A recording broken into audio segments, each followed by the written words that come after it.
आज के फनकार।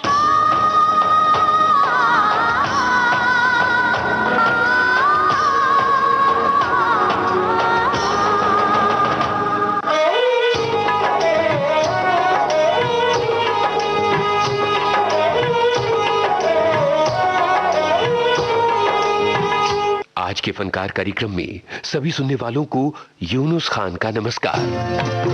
मैं पल दो पल का शायर हूँ, पल दो पल मेरी कहानी है, पल दो पल मेरी हस्ती है, पल दो पल मेरी जवानी है। मैं पल दो पल का शायर हूँ।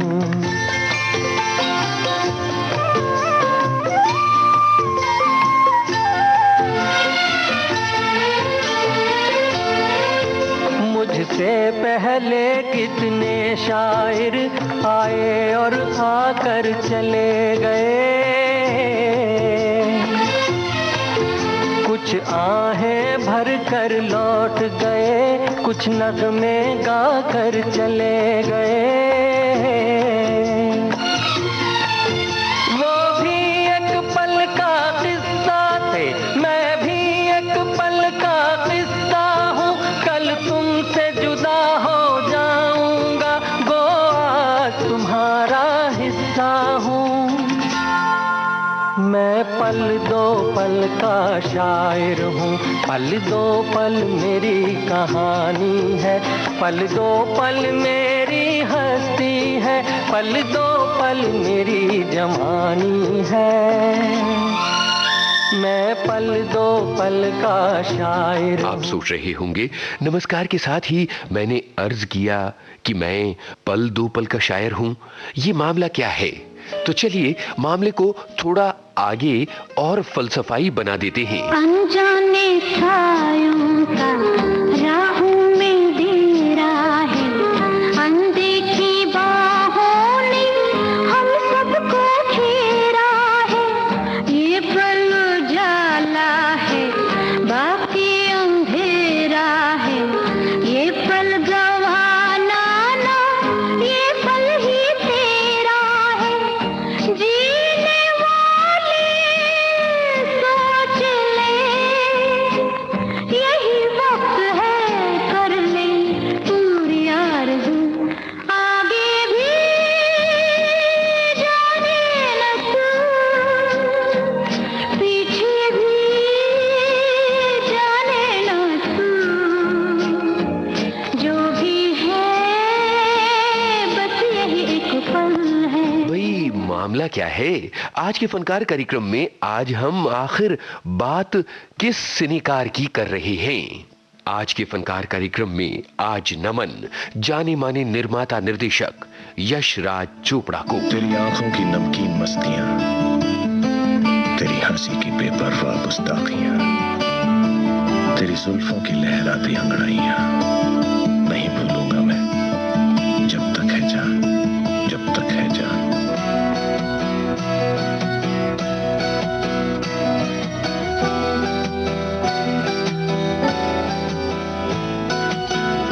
तेरा हाथ से हाथ छोड़ना, तेरा सायों का रुख मोड़ना, तेरा पलट के फिर न देखना नहीं माफ करूंगा मैं, जब तक है जान। यश राज चोपड़ा 27 सितंबर 1932 को लाहौर में जन्मे यश चोपड़ा के पिता एक सरकारी विभाग में काम करते थे। परिवार में 8 भाई बहन थे। जब से उन्होंने होश संभाला, उन्होंने सिनेमा में ही सांस ली, सिनेमा में ही काम किया और सिनेमा के ही सपने देखे, और वो सपने भी बड़े रूमानी किस्म के सपने थे। तभी तो आगे चलकर यश राज चोपड़ा ने अपने सिनेमा का एक खास मुहावरा कढ़ा।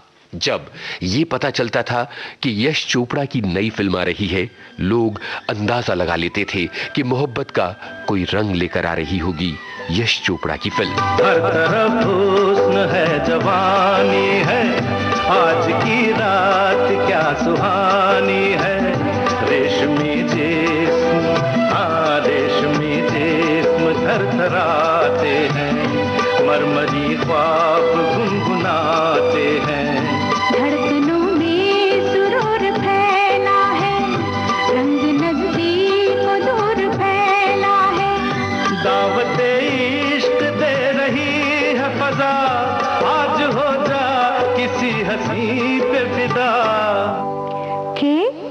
मोहब्बत बड़े काम की चीज है, काम की चीज है। मोहब्बत बड़े काम की चीज है, काम की चीज है।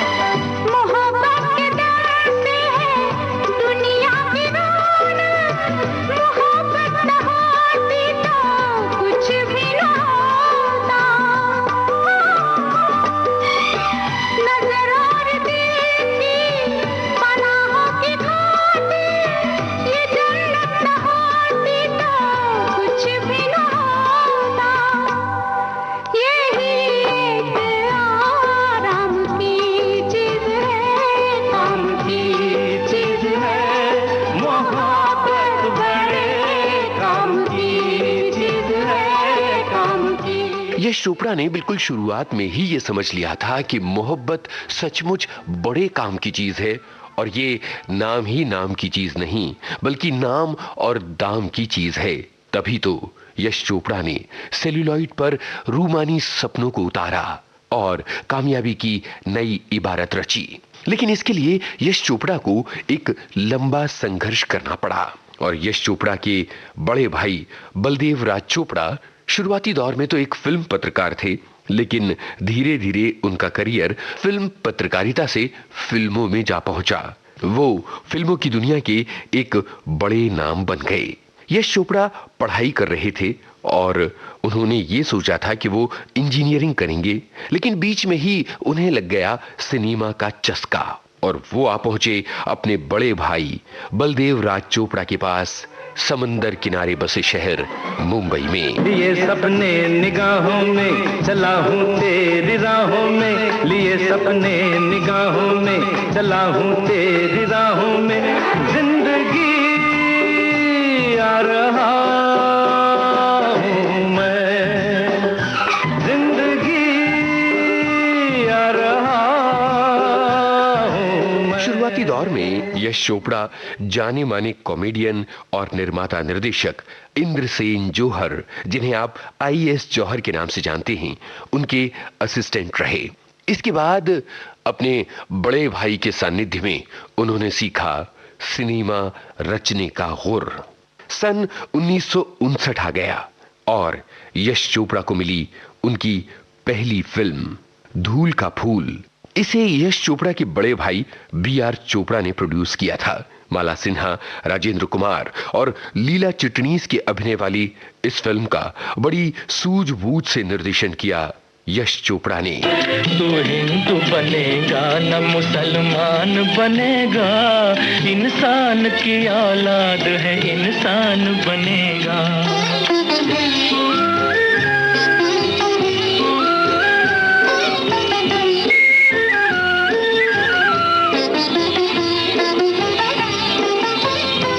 नफरत जो सिखाए वो धर्म तेरा नहीं है, इंसान को जो रौंदे वो कदम तेरा नहीं है।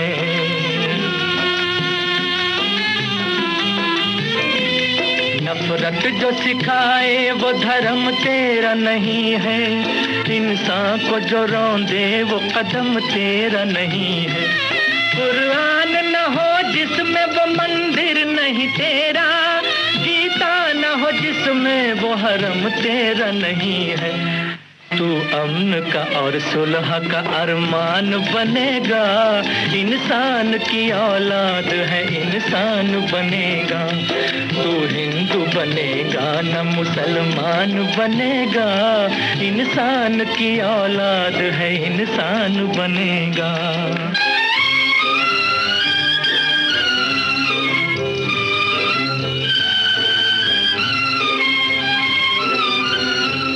ये दीन के ताजर ये वतन बेचने वाले, वतन बेचने वाले, ये दीन के के ताजर ये वतन बेचने वाले, इंसानों की लाशों के कफन बेचने वाले, कफन बेचने वाले, इंसानों की लाशों के कफन बेचने वाले। ये महलों में बैठे हुए कातिल ये लुटेरे, कांटों के इवज रूह चमन बेचने वाले, कांटों के इवज रूह चमन बेचने वाले। तू इनके लिए मौत का ऐलान बनेगा, इंसान की औलाद है इंसान बनेगा।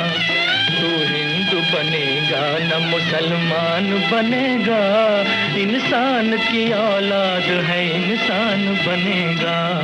जैसा कि आप जानते हैं, B.R. चोपड़ा का प्रोडक्शन हाउस B.R. फिल्म्स सामाजिक मुद्दों पर बनी अपनी फिल्मों के लिए जाना जाता है। जाहिर है कि शुरुआती दौर में B.R. चोपड़ा प्रोडक्शंस के बैनर तले यश चोपड़ा ने जिन फिल्मों का निर्देशन किया, उनमें कोई ना कोई सामाजिक मुद्दा था, कोई ना कोई बात थी जिसका ताल्लुक समाज से था, समाज की धड़कती हुई नसों से था। सन 1961 में B.R. चोपड़ा के प्रोडक्शन में यश चोपड़ा ने डायरेक्शन किया फिल्म धर्मपुत्र का। काबे में रहो या काशी में,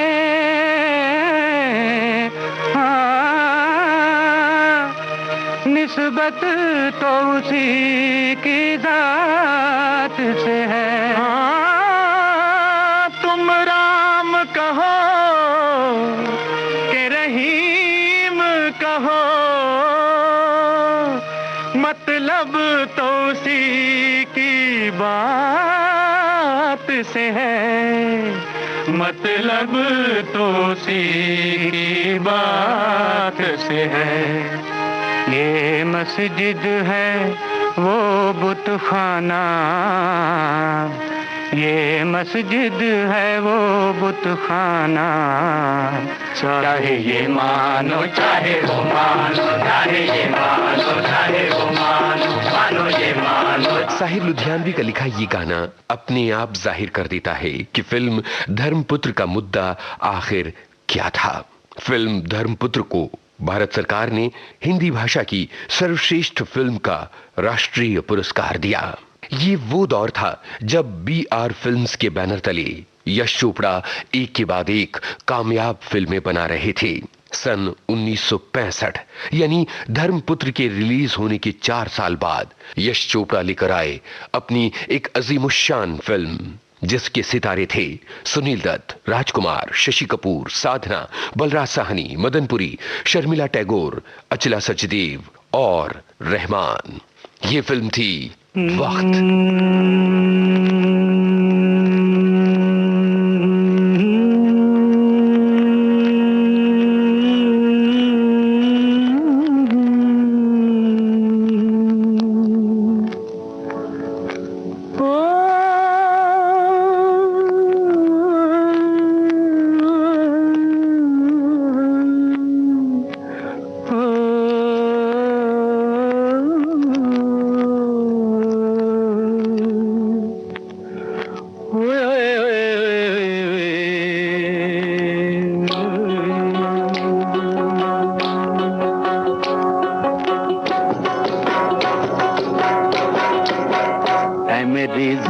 जबी तुझे मालूम नहीं, तू अभी तक है हंसी और मैं जवान, तुझ पे कुर्बान मेरी जान मेरी जान।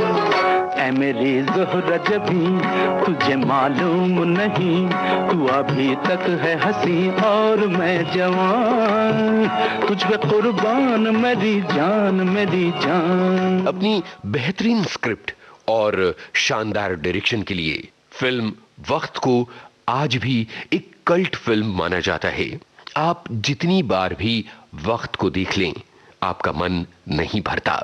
इस फिल्म के लिए यश चोपड़ा को मिला था सर्वश्रेष्ठ निर्देशक का फिल्म फेयर पुरस्कार। हिंदी सिनेमा में कुछ किरदारों के खो जाने और उसके बाद नाटकीय तरीके से उनके मिलने की बेमिसाल कहानी थी वक्त। सन 1969 में B.R. चोपड़ा प्रोडक्शंस के बैनर तले यश चोपड़ा ने बनाई 2 बेमिसाल फिल्में। एक थी आदमी और इंसान। जिंदगी इत्तेफाक है, कल भी इत्तेफाक थी, आज भी इत्तेफाक है, जिंदगी इत्तेफाक है। दूसरी थी फिल्म इत्तेफाक। आपको बता दें कि फिल्म इत्तेफाक एक रात की कहानी थी। ये एक गुजराती नाटक पर आधारित फिल्म थी जिसके मुख्य सितारे थे राजेश खन्ना। बहुत कम बजट में बनी इस फिल्म ने आलोचकों का दिल जीत लिया। इत्तेफाक की कमाल की बात यह है कि इसकी शूटिंग सिर्फ 1 महीने में पूरी हो गई थी। इस फिल्म में ना तो कोई गाना था और ना ही इंटरवल था। हिंदी सिनेमा के लिए यह बिल्कुल नई बात थी। फिल्म को दर्शकों और आलोचकों ने खूब सराहा और इस फिल्म के लिए भी यश चोपड़ा को मिला सर्वश्रेष्ठ निर्देशक का फिल्म फेयर पुरस्कार। यहां से यश चोपड़ा के जीवन का एक नया युग शुरू होता है। सन 1971 यश चोपड़ा ने अपने बड़े भाई BR चोपड़ा के प्रोडक्शन BR फिल्म्स को अलविदा कह दिया और अपना एक नया रास्ता बनाना शुरू किया। उन्होंने अपना प्रोडक्शन हाउस शुरू किया जिसका नाम रखा गया यशराज फिल्म्स। यशराज फिल्म्स ने सबसे पहले बनाई फिल्म दाग। साल 1973 में आई राजेश खन्ना के अभिनय वाली ये फिल्म जबरदस्त कामयाब रही और यशराज फिल्म्स की कामयाबी की कहानी यहां से शुरू हुई। अब चाहे मार उठे या बाबा यारा, मैंने तो हाँ कर ली। अब चाहे मार उठे या बाबा यारा, मैंने तो हाँ कर ली। अब चाहे सर फूटे या माथा, मैंने तेरी बाह पकड़ ली। फिल्म दाग की कामयाबी के बाद यश चोपड़ा ने अपने मजबूत कदमों के साथ फिल्म संसार में अपनी यात्रा को आगे बढ़ाया। सन 1975 रजत पट पर एक इतिहास लिखा गया। सलीम जावेद की लिखी, यश चोपड़ा की निर्देशित, अमिताभ बच्चन और शशि कपूर अभिनीत फिल्म आई दीवार। लगता है वो दीवार जो हम दोनों के बीच है वो इस पुल से कहीं ऊंची है। रवि, तुम नहीं जानते तुम जिस रास्ते पे चल रहे हो उसका अंजाम क्या हो सकता है। जिस रास्ते पर मैं चल रहा हूं उसका अंजाम शायद बुरा भी हो सकता है, लेकिन जिस रास्ते पर तुम चल रहे हो उसका अंजाम सिर्फ बुरा ही होता है भाई। रवि, मैं तो अपनी बाजी खेल चुका हूं। अब हारूं या जीतूं, लेकिन तुम्हारे पास तो भी वक्त है। इस शहर के बाहर दूसरे शहरों में भी तो पुलिस स्टेशन होते हैं, कहीं और चले जाओ। नहीं, मेरे असूल, मेरे आदर्श मुझे इसकी इजाजत नहीं देते हैं। उफ, तुम्हारे उसूल, तुम्हारे आदर्श किस काम के हैं? तुम्हारे उसूल, तुम्हारे सारे उसूलों को गूंद कर एक वक्त की रोटी नहीं बनाई जा सकती। रवि, जिन आदर्शों के लिए तुम अपनी जिंदगी पर खेलने के लिए तैयार हो, क्या दिया उन आदर्शों ने? एक 4-5 रुपए की पुलिस की नौकरी, एक किराए का क्वार्टर, एक ड्यूटी की जीप, 2 जोड़ी खाकी वर्दी। देखो देखो, ये वही मैं हूं और ये वही तुम हो। हम दोनों एक साथ इस फुटपाथ से उठे थे, लेकिन आज तुम कहां रह गए और मैं कहां गया? आज मेरे पास बिल्डिंगें हैं, प्रॉपर्टी है, बैंक बैलेंस है, बंगला है, गाड़ी है। क्या है तुम्हारे पास? मेरे पास मां है।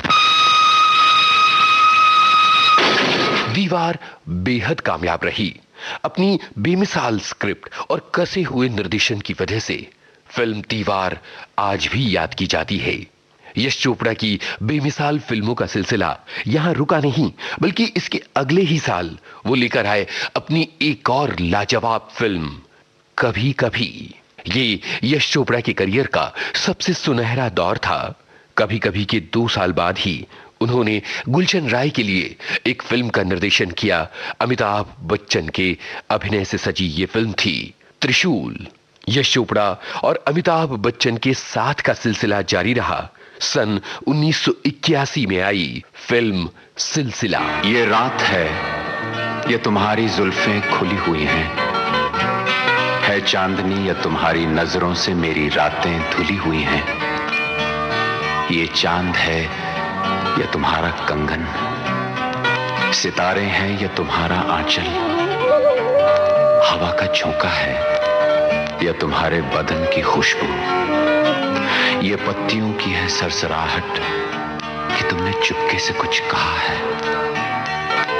ये सोचता हूं मैं कब से गुमसुम कि जबकि मुझको भी यह खबर है कि तुम नहीं हो, कहीं नहीं हो, मगर ये दिल है कि कह रहा है कि तुम यहीं हो, यहीं कहीं हो। तू बदन है, मैं हूँ छाया, तू ना हो तो मैं कहाँ हूँ। मुझे प्यार करने वाले तू जहाँ है मैं वहाँ हूँ।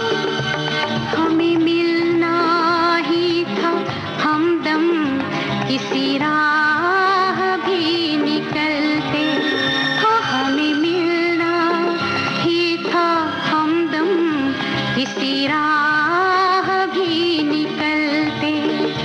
ये कहाँ आ गए हम, यूं ही साथ साथ चलते। एक के बाद एक यश चोपड़ा ने लगातार कई कामयाब फिल्में दी। सन 1984 में दिलीप कुमार, वहीदा रहमान और अनिल कपूर के अभिनय वाली फिल्म आई मशाल। इसके बाद यशराज फिल्म्स की कामयाबी का सफर थोड़ा सा ढीला पड़ गया। यश चोपड़ा की कुछ फिल्में कामयाब नहीं रहीं, जैसे फासले, विजय और परंपरा। सन 1989 में यश चोपड़ा लेकर आए फिल्म चांदनी। ऐसा लगा जैसे पर्दे पर यश चोपड़ा का जादू अभी कई सालों तक कायम रहने वाला है। फिल्म चांदनी को सर्वश्रेष्ठ लोकप्रिय फिल्म का राष्ट्रीय पुरस्कार दिया गया। सन 1991 में एक विवादास्पद विषय पर यश चोपड़ा ने बनाई फिल्म लम्हे। लम्हे को आलोचकों ने खूब सराहा, लेकिन यह फिल्म उतनी कामयाब नहीं रही जितनी यश चोपड़ा ने उम्मीद की थी। हालांकि फिल्म ने 5 फिल्मफेयर पुरस्कार जीते, जिसमें सर्वश्रेष्ठ फिल्म का फिल्मफेयर पुरस्कार भी शामिल था। सन 1993 में यश चोपड़ा ने बनाई शाहरुख खान, जूही चावला और सनी देओल के अभिनय वाली म्यूजिकल थ्रिलर डर। साल 1995 यशराज फिल्म्स के इतिहास का एक नया पन्ना शुरू हुआ। यश चोपड़ा के सुपुत्र आदित्य चोपड़ा ने एक फिल्म लिखी और उसका निर्देशन किया। शाहरुख खान और काजोल के अभिनय वाली ये फिल्म थी दिल वाले दुल्हनिया ले जाएंगे। ये फिल्म रिलीज हुई 20 अक्टूबर 1995 को और सारी दुनिया में दर्शकों ने इस फिल्म को बहुत प्यार दिया। मेहंदी लगा के रखना, डोली सजा के रखना, मेहंदी लगा के रखना, डोली सजा के रखना, लेने तुझे ओ गोरी आएंगे तेरे सजना। मेहंदी लगा के रखना, डोली सजा के रखना। इसके बाद यश चोपड़ा लेकर आए फिल्म दिल तो पागल है। इस फिल्म ने 7 फिल्मफेयर पुरस्कार और 3 नेशनल अवार्ड्स जीते। सन 1997 में दिल तो पागल है के रिलीज होने के बाद यश चोपड़ा तकरीबन 7-8 बरस तक फिल्मों से दूर रहे। हालांकि यशराज फिल्म्स ने अपनी फिल्मों के प्रोड्यूस करने का सिलसिला जारी रखा, लेकिन यश चोपड़ा उनका निर्देशन नहीं कर रहे थे। साल 2004 में यश चोपड़ा ने एक बार फिर निर्देशन की बागडोर संभाली और लेकर आए फिल्म वीर ज़ारा। सारी दुनिया में वीर ज़ारा ने तकरीबन 940 मिलियन का कारोबार किया। एक बार फिर तकरीबन 8 बरस तक यश चोपड़ा ने किसी भी फिल्म का निर्देशन नहीं किया। यशराज फिल्म्स की बागडोर उनके पुत्र आदित्य चोपड़ा संभाल रहे थे। नए निर्देशकों को मौका दिया जा रहा था। प्रोडक्शन हाउस की कामयाबी जोरों पर थी। यश चोपड़ा अपने पुत्र के साथ यशराज फिल्म्स को आगे बढ़ा रहे थे। साल 2012 में अपने 80वें जन्मदिन के मौके पर यश चोपड़ा ने अपनी नई फिल्म का ऐलान किया, जिसका नाम था जब तक है जान, और ये भी कहा कि ये उनके द्वारा निर्देशित की गई आखिरी फिल्म होगी। इसके बाद वो फिल्मों के निर्देशन से संन्यास ले लेंगे। फिल्म जब तक है जान एक बड़ी हिट साबित हुई, लेकिन इसी साल 21 अक्टूबर 2012 को डेंगू की चपेट में आकर यश चोपड़ा का निधन हो गया। तेरा हाथ से हाथ छोड़ना, तेरा सायों का रुख मोड़ना, तेरा पलट के फिर न देखना, नहीं माफ करूंगा मैं, जब तक है जान, जब तक है जान। और इस तरह फिल्म संसार ने खो दिया अपने एक बेमिसाल निर्माता और निर्देशक को, जिसकी फिल्मों को हम कभी भूल नहीं पाएंगे, जिसने रजत पट पर रची मोहब्बत की एक नई परिभाषा, जज्बात की एक नई धड़कन। यश चोपड़ा को हमारा नमन। कल किसने देखा है, कल किसने जाना है, इस पल से पाएगा जो तुझको पाना है। जीने वाले सोच ले, यही वक्त है, कर ले पूरी आरज़ू। आज के फनकार कार्यक्रम आज केंद्रित था जानी मानी निर्माता निर्देशक यश चोपड़ा पर। शोध, आलेख और स्वर यूनुस खान, संपादन और प्रस्तुति रमेश गोखले।